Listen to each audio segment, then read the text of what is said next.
Selamat Paskah saudaraku, saya yakin saudara-saudara pasti dalam keadaan sukacita karena Tuhan Yesus kita sudah bangkit.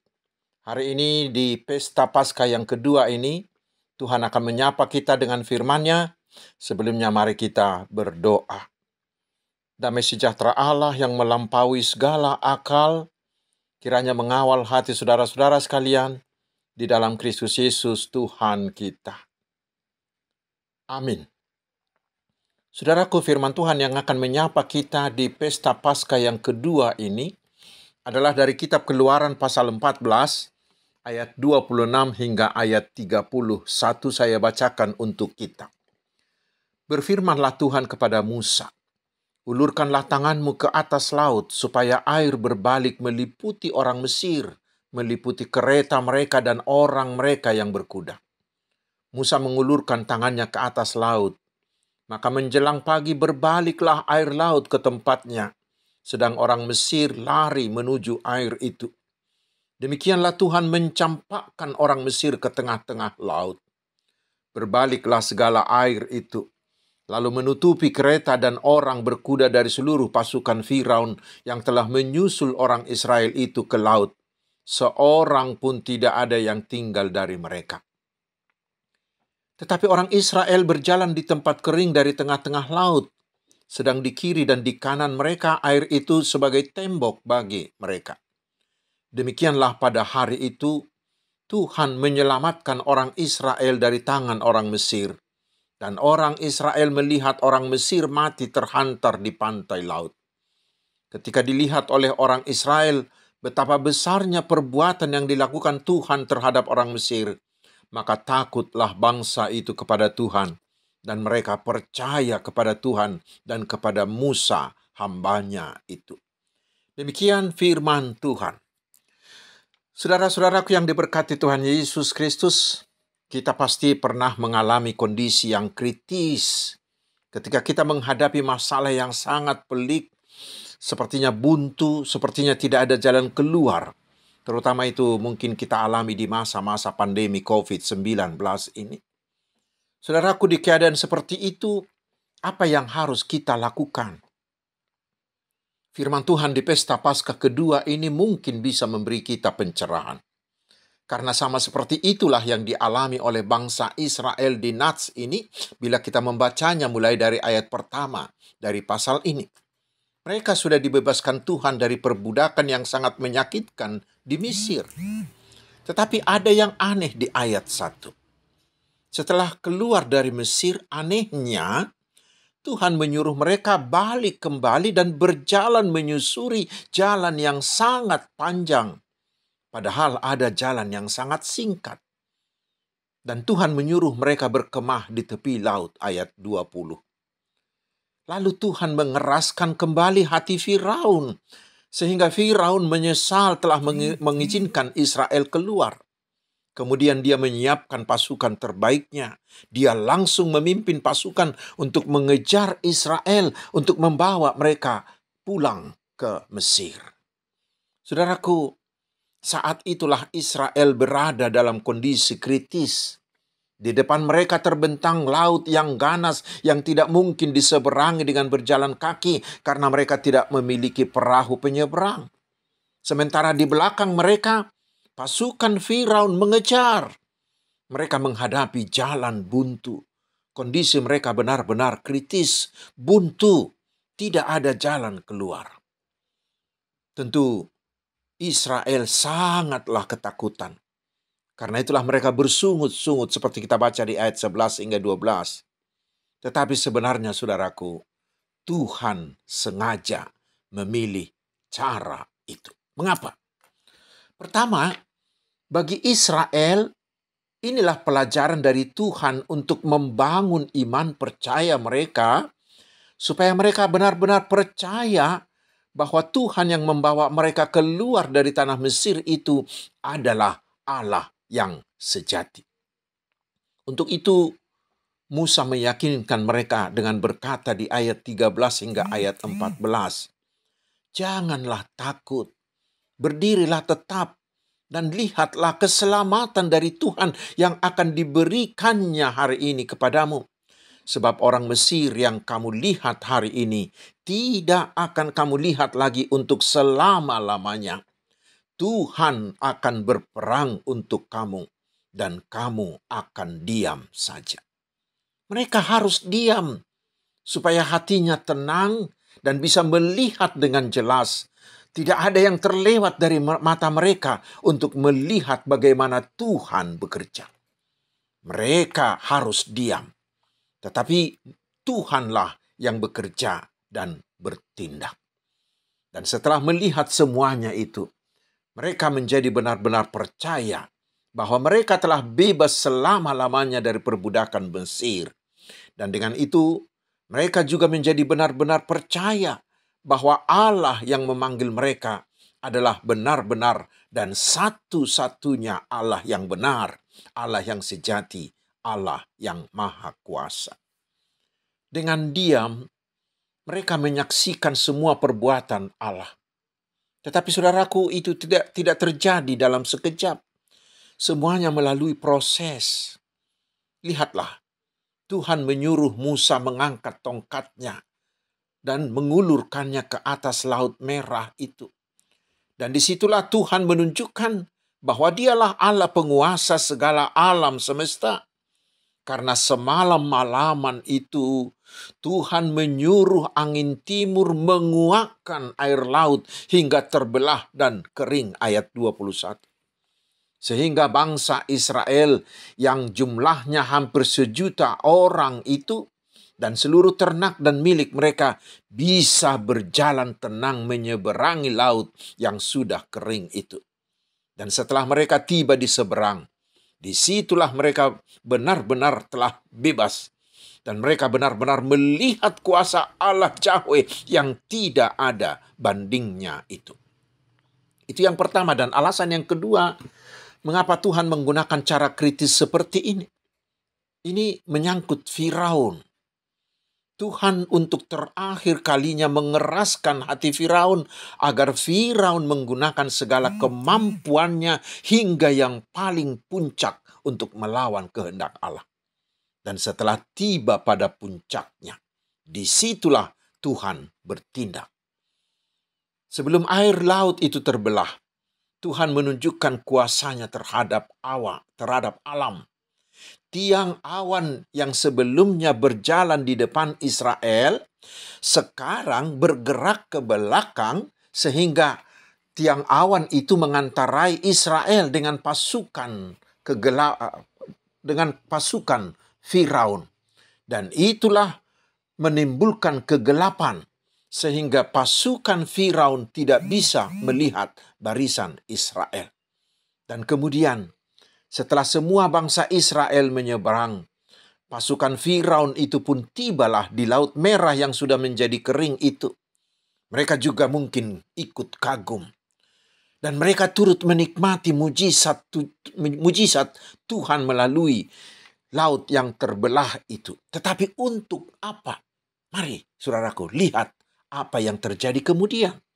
Seketika itu Tuhan menyuruh air itu berbalik lagi. Lalu Firaun yang berada di puncak kekuatan, di puncak kehebatan, dan di puncak arogansinya itu terkubur di dasar laut itu.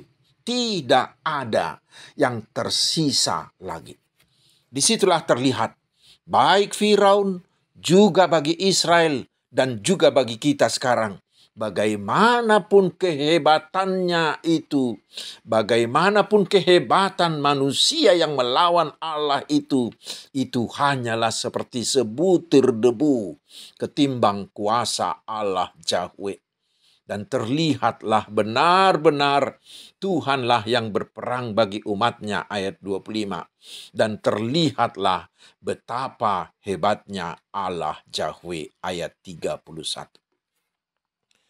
Saudaraku yang dikasihi Tuhan Yesus Kristus, tentu peristiwa ini sangat menarik dari segi ceritanya, bukan?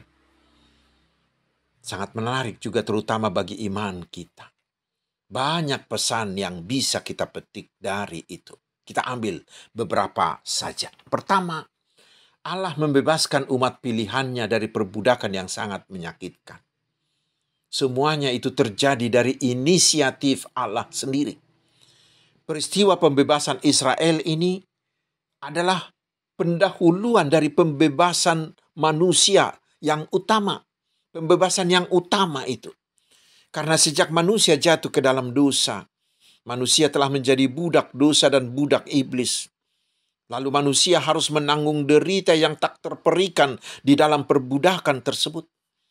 Tetapi saudaraku, sejak manusia jatuh ke dalam dosa, sejak itu pula lah Tuhan menjanjikan pembebasan melalui keturunan Hawa yang akan meremukkan kepala ular itu. Untuk itulah Tuhan datang menjadi manusia di dalam Tuhan Yesus Kristus yang mau memberikan nyawanya menjadi tebusan bagi manusia. Dan Tuhan menunjukkan kuasanya yang tak terhingga dengan membangkitkan Tuhan Yesus dari kematian.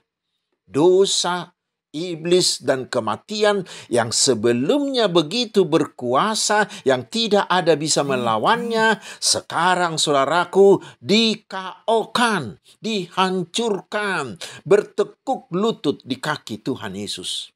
Dan Yesus merampas dan membawa umat manusia keluar dan bebas dari penjara perbudakan dosa itu. Sehingga siapa yang mau menerima Tuhan Yesus yang bangkit itu menjadi Tuhan dan Juru Selamatnya, pasti dia sudah bebas, tidak lagi berada di bawah kuasa iblis atau dosa, tetapi sudah menjadi milik Kristus. Dan tidak ada kuasa manapun yang bisa mengambil kita dari tangannya. Tuhan Yesus sudah menjadi juru selamat kita. Kita sudah bebas, tidak lagi berada di bawah kuasa iblis atau kuasa dosa, tetapi kita sudah menjadi milik Kristus, sehingga tidak ada kuasa manapun yang bisa merampas kita lagi dari tangan Tuhan, karena Allah kita lebih besar dari kuasa manapun. Kita baca di Yohanes 10 ayat 28 hingga ayat 29. Itu yang pertama. Yang kedua, peristiwa Laut Merah ini adalah titik balik dari sejarah Israel. Hingga mereka berada di tepi laut itu, mereka masih terus berada di bawah bayang-bayang perbudakan Firaun. Tetapi ketika mereka menyeberang oleh kuasa Tuhan, maka mereka benar-benar menjadi bangsa yang merdeka. Lalu, bagi kita orang Kristen, manakah yang menjadi titik balik kita? Saudaraku, walaupun Tuhan Yesus sudah menyediakan keselamatan atau pembebasan, selama kita masih berada di seberang Laut Merah kita, selama kita belum mau percaya kepada Tuhan Yesus, walau kita sudah lama dibaptis atau walau kita aktif sebagai orang Kristen, ingat saudaraku, kita masih tetap di bawah perbudakan iblis. Tetapi titik balik kita adalah bila kita mau menerima Tuhan Yesus menjadi Tuhan dan Juru Selamat kita secara pribadi atas iman kita yang mandiri dan yang selalu mengandalkan Tuhan Yesus dengan menuruti perintahnya. Disitulah titik balik kita. Itulah seruan pesta Paskah kedua ini. Ingat saudaraku, bernama atau berKTP Kristen, atau menjadi aktivis gereja, atau memberi sumbangan banyak untuk gereja, tidaklah menjadi titik balik keadaanmu. Sekali lagi, titik balik kita hanyalah bila kita mau percaya dan mau menerima Tuhan Yesus yang bangkit itu sebagai Tuhan dan Juru Selamat kita secara pribadi.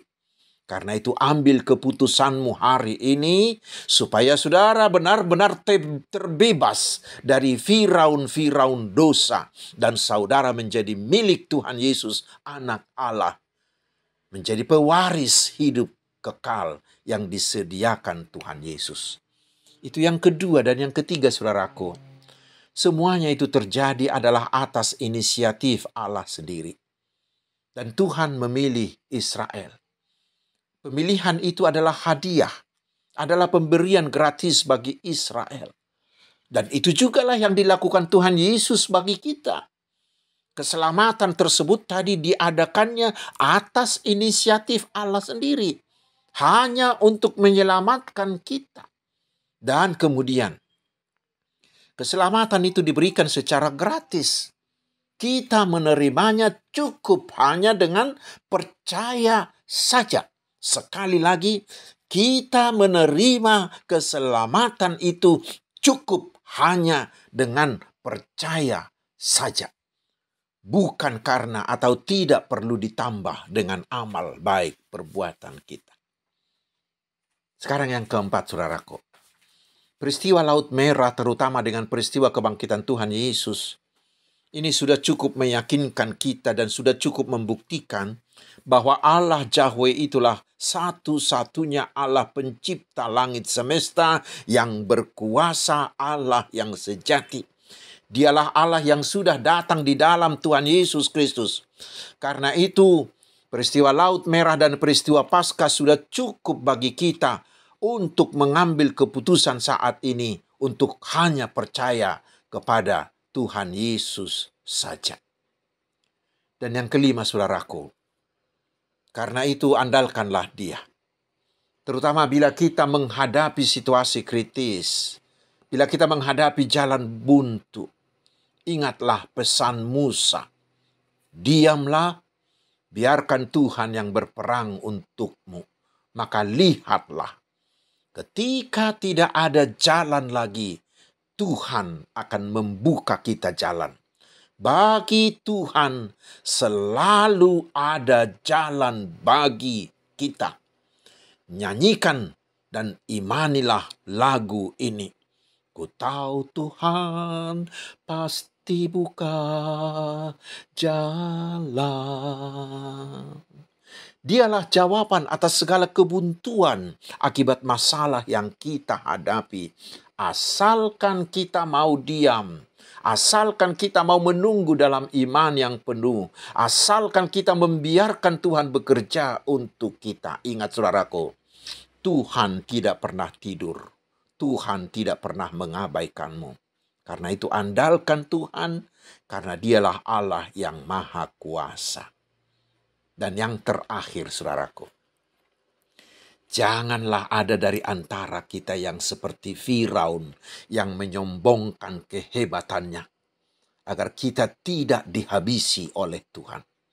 Tetapi sebaiknya, semakin kita diberi banyak kehebatan, banyak kemampuan, dan banyak yang kita miliki, mari semakin rendah hatilah, semakin bersyukurlah agar Tuhan tetap memberkati kita. Selamat Hari Paskah, saudaraku.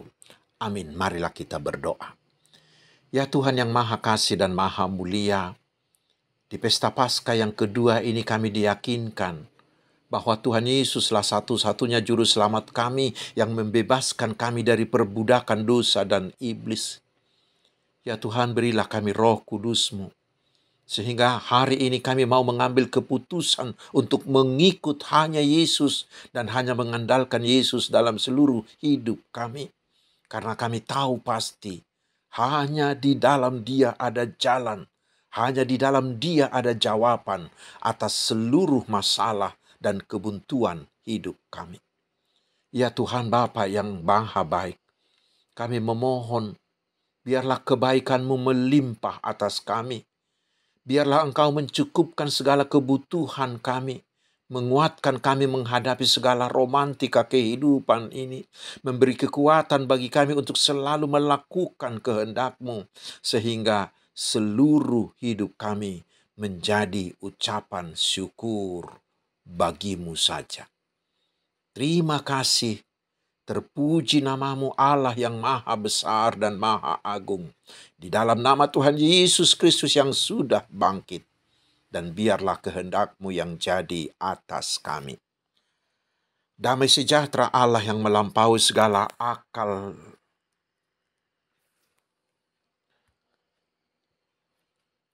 Tuhan memberkati engkau dan melindungi engkau. Tuhan menyinari engkau dengan wajah-Nya dan memberi engkau kasih karunia. Tuhan menghadapkan wajah-Nya kepadamu dan memberi engkau damai sejahtera. Amin. Selamat Paskah, saudaraku. Tetapi ingat, walaupun keadaan sudah semakin membaik, tetapi kita harus tetap mengikuti protokol kesehatan dengan penuh disiplin. Tuhan Yesus memberkati kita.